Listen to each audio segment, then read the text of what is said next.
Tú lo has visto, la calle de los Oficios es una calle muy pequeñita, muy estrechita, y no tiene una perspectiva para poder saber cuál es la cara del edificio. Porque yo recordaba de niño pasar por esta calle y no saber que existía este edificio.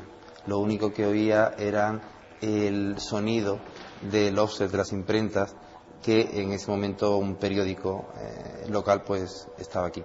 Ya la primera vez que entré en él pensando en empezar en los arranques del proyecto, pues pasó eso. Abrimos las ventanas y casi el edificio seguía sin tener fachada. Era la fachada de la catedral la que le pertenecía.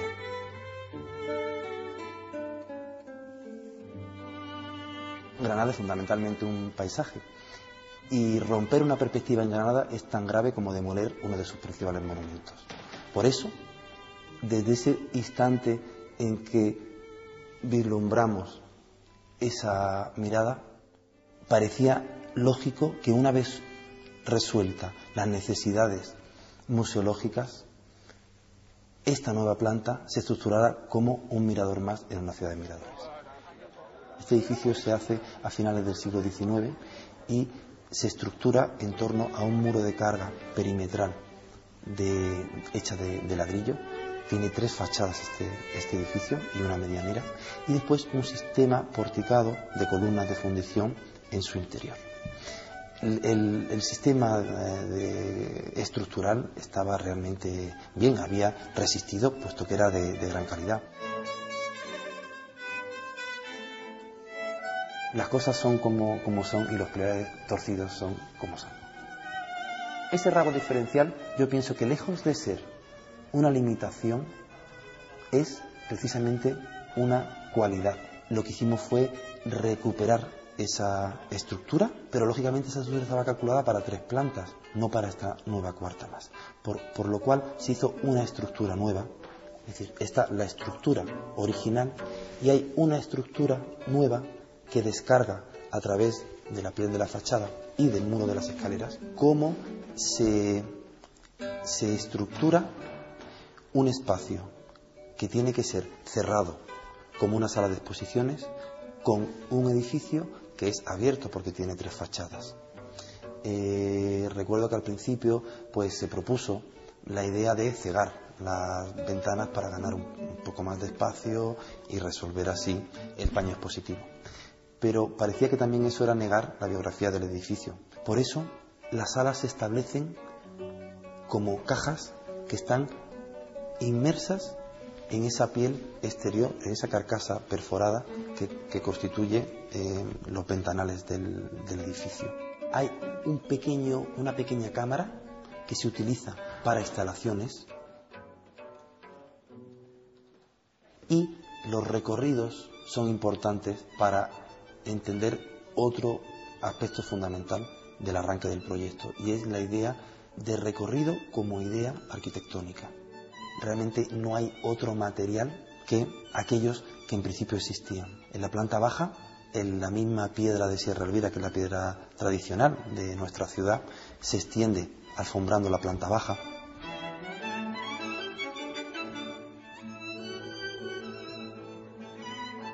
También se utiliza en el basamento de la fachada, que es la piedra, como he dicho antes, Sierra Elvira al corte, sin tratar. Lo demás es paños neutros blancos, invisibles, lo más posible, pues para hacer ver lo que tiene que verse, que es la colección y las obras de arte que aquí se exponen.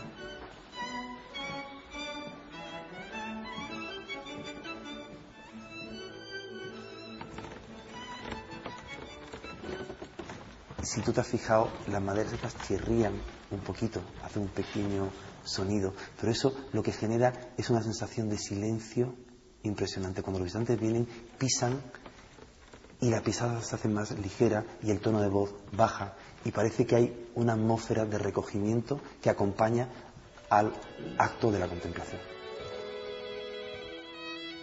Muchas veces ocurre que queremos coger los ejemplos importantes, los grandes edificios, ¿no?, para hacer teorías de rehabilitación, los grandes palacios, ¿no? Pero quizá hay un concepto del valor contemporáneo del patrimonio que es más fácil explicar en otros edificios, esos que están más, son el grupo del pelotón, ¿no?, aquellos que no destacan por su importancia, pero que hacen cuerpo, que hacen ciudad.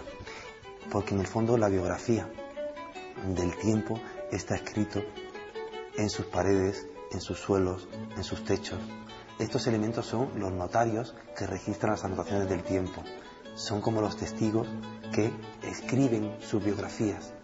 Y creo que no hay cosa más hermosa que entender lo que ha pasado antes y añadir un paso más de la biografía de ese edificio hacia el futuro. Porque lo más hermoso que tiene el patrimonio no es aquello que generosamente hemos heredado, sino aquello que generosamente tenemos que aportar.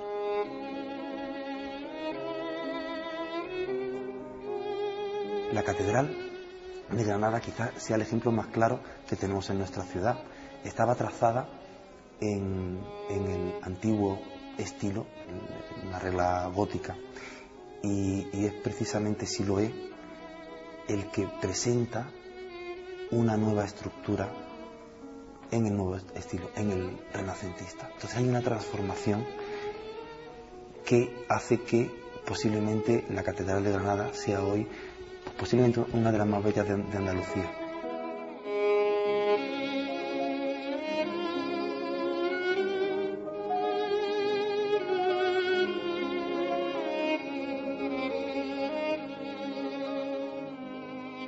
Eclosionar la cubierta de la mezquita en una estructura islámica donde está enteramente definida, con la catedral emergiendo en el Renacimiento, no deja de ser un ejercicio de modernidad absoluta. El sedimento de los años, de los siglos, ha hecho que la sociedad lo valore y lo entienda. Me imagino que el momento tuvo que ser duro, pero sin embargo ahí está, y es una genialidad. La controvertida Plaza de la Encarnación de Sevilla, que de algún modo es legítima el discurso que está teniendo y, digamos, el miedo que puede provocar, pero al mismo tiempo no cabe duda que el paso de los años llegará a decantar que aquello tiene la lógica funcional que tiene. Ahora, es curioso porque esto nadie se ha opuesto a ello de forma pública. La sociedad parece que lo ha asumido. Bueno, pues si la sociedad lo ha asumido, allá en Sevilla. Ya les digo a ustedes que yo he sufrido mucho por Sevilla y yo ya no sufro nada.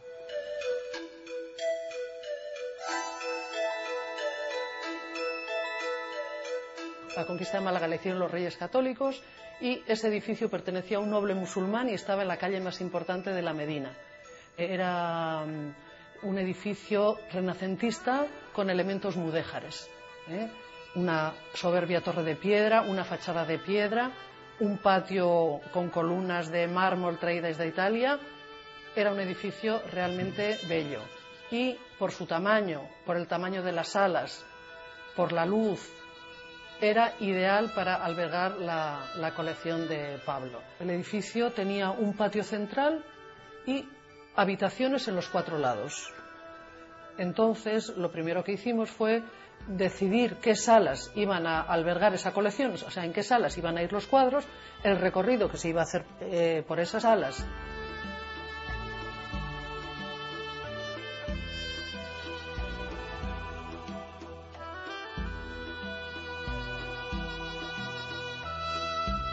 El criterio de restauración fue limpiar el espacio del edificio, potenciar los valores propios del edificio. Un requisito de todo, sobre todo de la comisaria Carmen Jiménez, que hubiera luz natural en el edificio, por lo menos sensación de luz.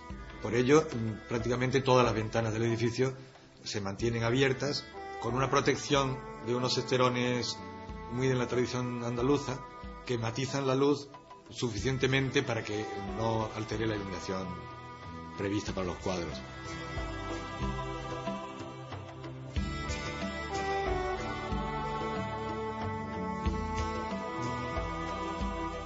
La colección permanente va en el edificio histórico, pero todo museo necesita una tener exposiciones temporales. Para eso había que ampliar el edificio y se contó con que detrás del palacio existía todo un barrio donde estaba muy abandonado, de casas del siglo XVII, XVIII, XIX.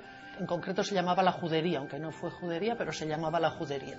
La Junta fue comprando estos edificios poco a poco, según se fueron ampliando las necesidades del museo. Se demolieron parte de estas edificaciones que no tenían un valor histórico y en eso se creó un edificio de arquitectura contemporánea, totalmente diferente y contrapuesto al del palacio.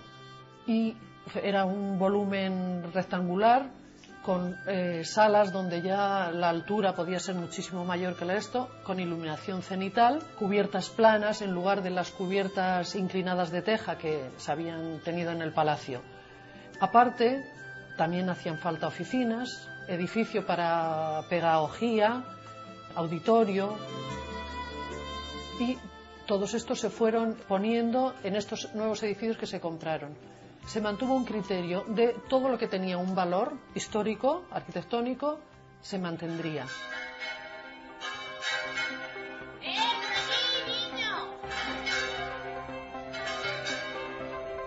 Se dio muchísima importancia al mantenimiento de la trama urbana. Existía una pequeña calle que en algunos sitios tiene 1,50 m de ancho, que transcurría a través de toda esta judería. Y esa calle se mantuvo, las alineaciones se respetaron completamente, tanto por los edificios antiguos que ya estaban allá, como por los edificios modernos. Y lo que tenemos ahí es ahora un museo y a la vez es un barrio. Todo el barrio se puede recorrer, es público, la calle sigue siendo pública y tú entras en la calle y te vas encontrando a los diferentes edificios que conforman el museo, la biblioteca, la librería, todos estos edificios en el recorrido de la calle.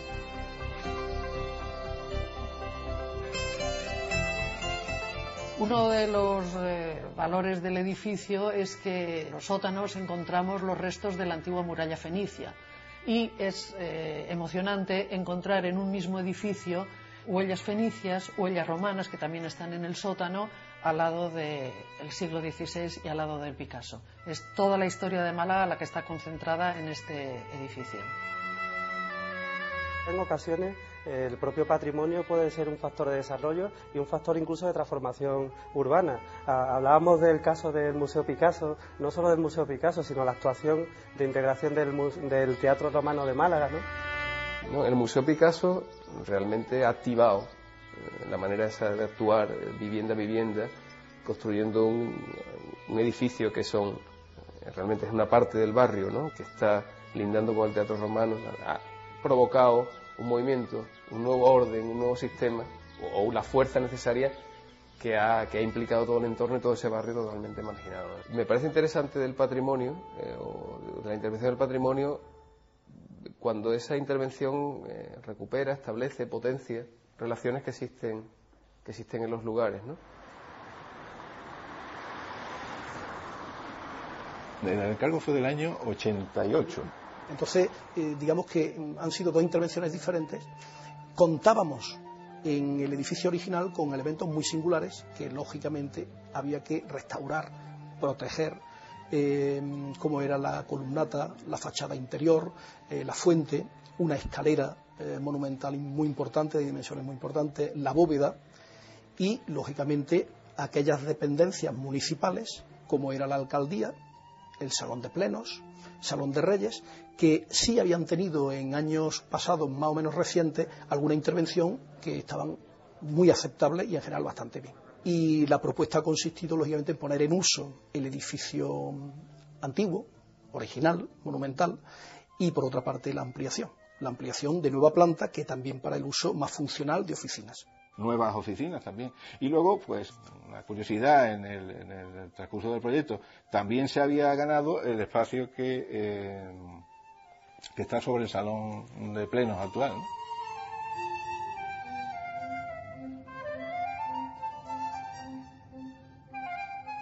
Este patio claustral ha sido durante muchísimos años un jardín prácticamente. ha sido un jardín. El gran problema estaba, desde un punto de vista estético, el que lo frondoso de ese jardín no permitía visualizar el patio. Al final, la decisión última consistió en pavimentarlo definitivamente. Es un gran espacio que pensábamos que era como traerse la plaza de la calle al interior en el propio claustro. Además, hay una circunstancia de comunicación directa, inmediata, una transparencia absoluta entre la calle y el patio, para actividades públicas y del propio edificio, lo que necesite, ¿no? Tenemos ahí una plaza controlada y en un entorno arquitectónico de primera categoría, ¿no? Bueno, diría que la ampliación, lógicamente, la intervención es más modesta, por tamaño, por dimensiones, pero a pesar de eso, efectivamente, se concentra en esa ampliación un gran peso de la propuesta porque pretende resolver funcionalmente las carencias que el edificio original monumental tiene. Y claro, lógicamente, ¿cómo te enfrentas ante una ampliación en una calle además muy estrechita, donde los edificios colindantes son edificios también de viviendas? Terrazas, balcones normales y además edificios ya de los años 70. ¿Cómo lo puede hacer? Nosotros entendemos que es una intervención hasta cierto punto bastante conservadora, por asimilarlo a conservador porque utilizas formas, elementos muy característicos del paisaje de Antequera en esos edificios singulares, como son los conventos, ¿no? Hay un cierro que se incorpora en esta fachada sobre un lienzo enorme de material de ladrillo que se utiliza mucho en Antequera. Y ese cierro metálico, en este caso, tiene unas dimensiones de unos 20 metros de longitud por 4,50 de altura. Y lo que hace es albergar o recoger los huecos que hay detrás para las oficinas en 2 plantas. Entonces la alarma, de alguna forma, surge porque, claro, frente a un palacio, tanto del ayuntamiento como el colindante de Pinofiel, pues sorprende que hayamos dado una fachada quizá muy exenta de moldurajes. Porque es un poco feo, muy oscuro, y ¿dónde están las ventanas? No las veo. Pues a mí me parece original, me parece bonito, a mí sí me gusta, la combinación un poco, lo clásico con lo moderno, creo que sí está bien integrado. Hombre, al principio chocó un poco, ¿no? Se puede decir, ¿no? No era del gusto de todos, ¿no? Una gente tan tradicional como la de aquí, ¿no? Para este tipo de cosas arquitectónicas. ¿Por qué casi siempre se reacciona contra lo nuevo?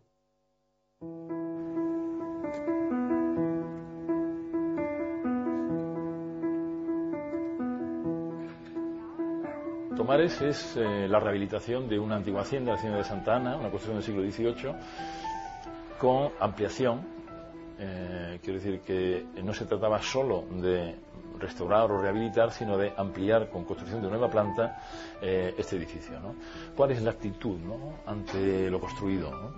De una parte, en un extremo, digamos, estaría la reconstrucción historicista, el clasicismo de manual, ¿no?, de una parte, y de otra sería la discontinuidad, digamos, de la tradición moderna, es decir, la ruptura, el dejar bien claro lo nuevo es lo nuevo y lo viejo es lo viejo. El camino más adecuado era un camino intermedio entre ambos extremos, quiero decir, ni el mimetismo historicista, ni el shock, ni, digamos, la discontinuidad producida por la ruptura, ¿no? En este caso a mí me ha interesado una tercera vía. Las haciendas, como bien sabes, pues son estos episodios arquitectónicos, quizás los más importantes del campo andaluz, que son estas haciendas, que son estas grandes construcciones que se organizan en torno, pues, a un patio, a 2 patios, a varios patios. Se trataría, por lo tanto, de insistir en esa estructura de patios, ¿no?, que son las haciendas en definitiva. Se trata de escuchar al viejo edificio y que sea el edificio el que vaya dando las pistas para nuestra intervención, ¿no? Ahora ya no existe, digamos, una parte nueva y una parte vieja, sino existe un nuevo todo donde el todo es mayor que la suma de las partes. O sea, de que Guillermo es un arquitecto que es bastante contenido, que es un arquitecto moderno, pero que hace cosas que no son provocativas, ¿no? Yo creo que aquello lo ha transformado en una arquitectura que ya no es una arquitectura rural, o sea, ya aquello no es una hacienda de olivar. Y a mí me parece que debería haber seguido identificándose como hacienda de olivar. La geometría de los mapas, ¿los has leído tú? La geometría de los mapas, de Belengo Pegui. Y el protagonista citaba a Debussy y decía que Debussy hablaba para intentar justificar parte de su proceder, decía que la música no estaba en las notas, sino entre las notas, ¿no?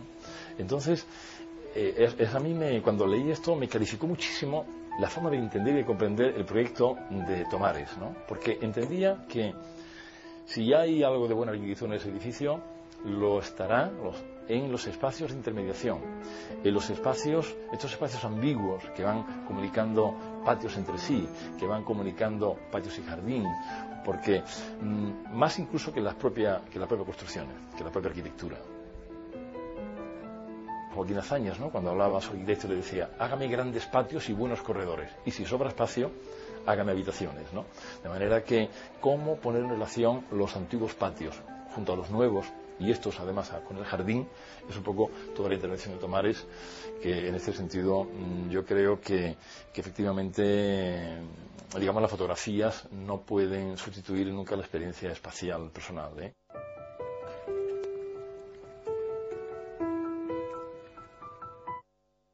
Porque yo creo que son edificios que absolutamente deslumbran cuando se visitan, ¿no? Porque realmente es circular entre espacios de distinta naturaleza y distinta envergadura, sobre todo espacios abiertos, ¿no? Ir atravesando las construcciones con espacios que se dilatan o bien se contraen para dar paso, digamos, a otros espacios, digamos, es una experiencia, yo creo, estupenda, ¿no? Con actuaciones como esta, ¿sigue estando justificado el miedo a la innovación? Yo creo que sí, está justificado. Yo personalmente lo padezco, ese miedo, ¿no? O sea que cuando cada día se tiran menos edificios, y eso también me da mucho miedo, porque por otro lado, en esa teoría de conservar, guardar, no creo que todos los trapos viejos sea necesario guardarlos, ¿no? O sea, cuando se derriba un edificio histórico, la gente pierde el sentido del lugar. Es el sentido del lugar que ha visto en su infancia, en su adolescencia. Pierde un poco su identidad con el sitio. No es un problema de que se tenga miedo. Los árabes, cuando construían, destruían los romanos, y lo hacían sin preocupación. Es decir, que una cultura, cuando manejaba los restos históricos de otra, no se sentía identificado con ella. Es la sociedad actual la que establece valores sobre el pasado, ¿no? Me parece muy angustioso pensar que ejerces un oficio que la gente lo que hace es transmitir miedo. ¿De quién es la culpa de ese miedo? Pues supongo que de los arquitectos. Seguramente los arquitectos hemos destruido menos que ha destruido el capital, que ha destruido la especulación inmobiliaria, que ha destruido el poco entendimiento de los propios ciudadanos, de los valores a los que pertenecía. Es decir, no somos los arquitectos los más destructores.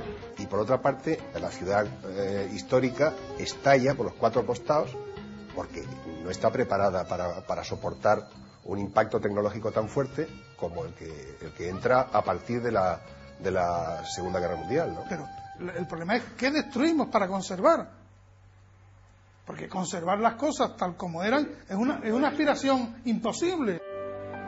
Es que patrimonio no son las piedras viejas, tan solo. Es que patrimonio puede ser la esperanza de un pueblo en alcanzar un bienestar a través de una ciudad mejor y una restauración de sus barriadas, de sus avenidas que han sido destruidas sistemáticamente. ¿Por qué el legado histórico no puede ser participativo y que la ciudadanía diga qué nos identifica a nosotros?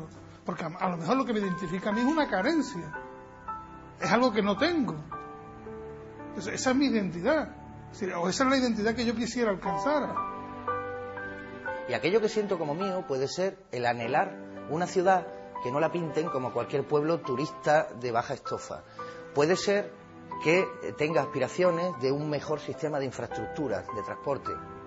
¿Por qué no puede una sociedad decir yo quiero una ciudad habitable, yo quiero una ciudad con espacios verdes, yo quiero una ciudad donde se pueda aparcar? Creo que en la medida en que sigamos hablando de patrimonio como algo del pasado y no como una inversión, de manera que se convierta en patrimonio incluso algo que todavía está por venir, estaremos devaluando el capital que se nos ha legado. Y creo que esto tiene que ver con que nadie eluda sus responsabilidades. Y los administradores del patrimonio colectivo son las instituciones de una sociedad colectiva.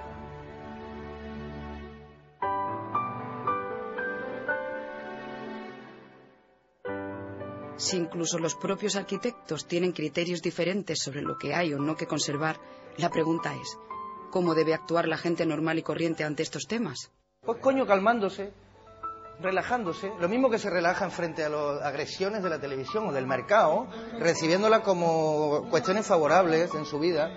El primer debate es qué cultura estamos defendiendo. Porque lo mismo que hay un valor en una determinada arquitectura religiosa monumental, también hay un valor en una barriada que se está demoliendo, destruyendo, porque no se está cuidando ni sus espacios públicos, ni sus arquitecturas, ni sus alféizares, ni sus cornisas. ¿Por qué no se aplica una detallada normativa? No, eso es lo peor. La normativa destruye la gracia, ¿no? La normativa es lo peor. Pues ya, la verdad, yo no tengo la fórmula, pero lo que sí sé es que no sirve poner una ordenanza ni sirve poner una comisión del patrimonio. A lo mejor, quizás en algún momento se ha pensado que sirve para controlar el que no se hagan barbaridades, pero en realidad es que sirven también para evitar que se hagan cosas bien hechas. O sea que realmente yo preferiría que las comisiones de notables desaparecieran. Sobre la rehabilitación de las ciudades históricas, yo creo que no hay recetas y no hay dogmas, o sea que todas las actuaciones son posibles. Si se hacen bien, si se hacen con datos, si se hacen con rigor, si se estudia, y se puede hacer todo tipo de actuaciones, me parece a mí, que pueden llegar a un buen resultado.